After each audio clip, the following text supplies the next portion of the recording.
Hey there, my name is Gavin, and in this video I'm going to be teaching you guys a little secret I learned that helped me make my progressions a lot jazzier.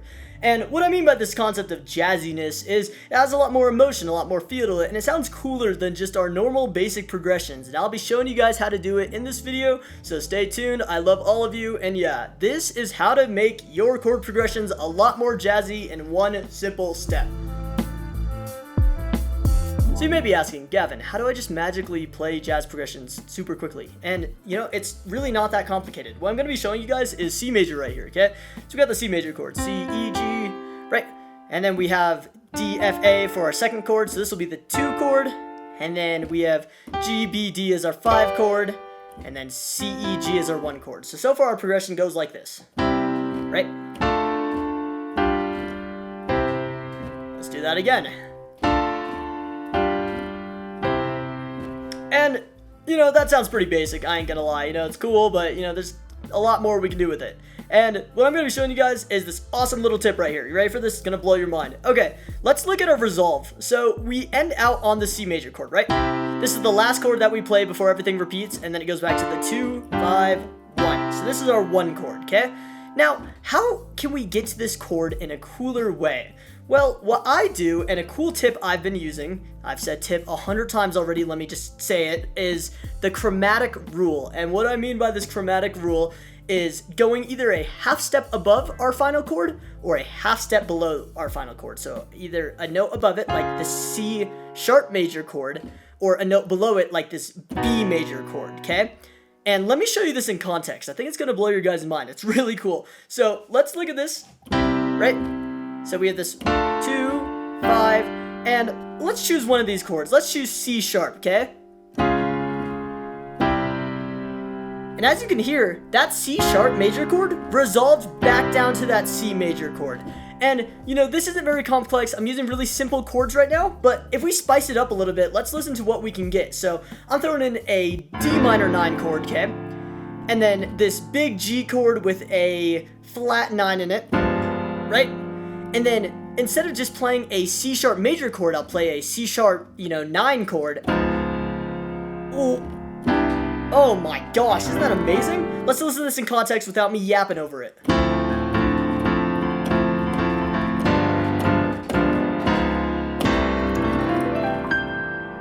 And immediately, it sounds fantastic. It's such a cool little trick you can use. And as I said, it doesn't just have to be a half step above it. It can also be a half step below it. So let's try this B chord now. So in context, we got this D minor 9, D, F, A, C, E. Oh my gosh, beautiful right here.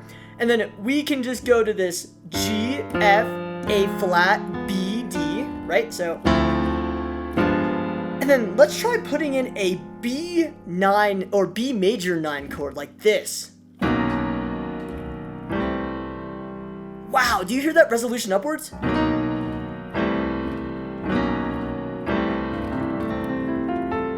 And as you can hear, in context, it sounds so special. It sounds so different from what you conventionally hear. You know, our brains are so hardwired to hear that progression right there, but when you throw in one of these chromatic rule chords next to it, it does so much.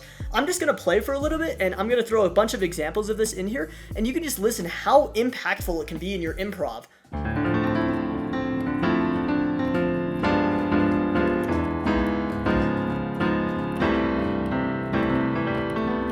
You know, let's try a different key.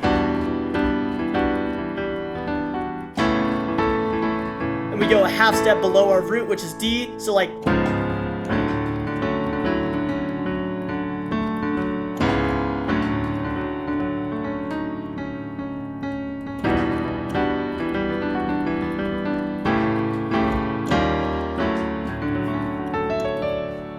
And as you can hear, it adds so much by doing so little, and that's what I love about this rule so much.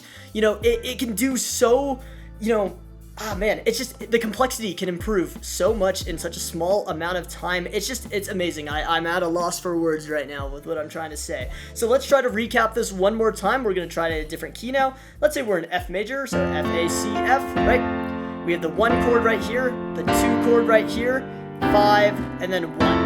Right? We have that thing going on, so...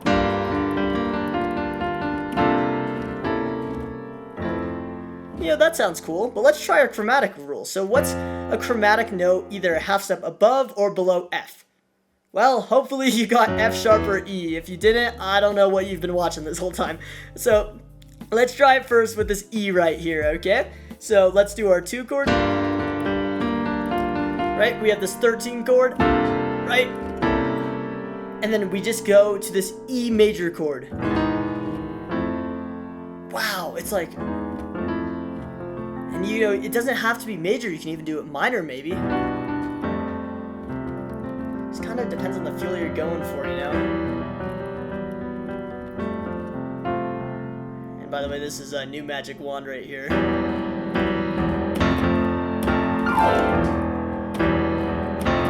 So stupid. But as you can see, let's try the half step above F now. Right? Right? And then a half step above. Oh, it's such a cool resolution, guys. It's so cool. And, I wish I learned this so much sooner because it just blows my mind and it adds so much depth to my improv. This one simple step of just learning the half step above chord to resolve it. Oh my gosh, it does wonders, Especially when you're just doing big improv lines, you can just think about this as one of your, fundamentals, really. Like, if I'm just playing a line,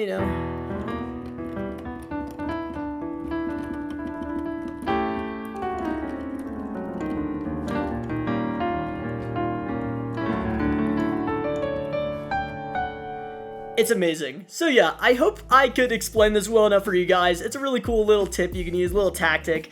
I really appreciate all the support I've been getting. You guys are fantastic. I love this fan base. You guys are phenomenal. Let me know if you have any questions in the comments or what you guys would like to see next. I'm trying to just answer as many questions as possible, but you guys are wonderful. And yeah, I hope you have a phenomenal day.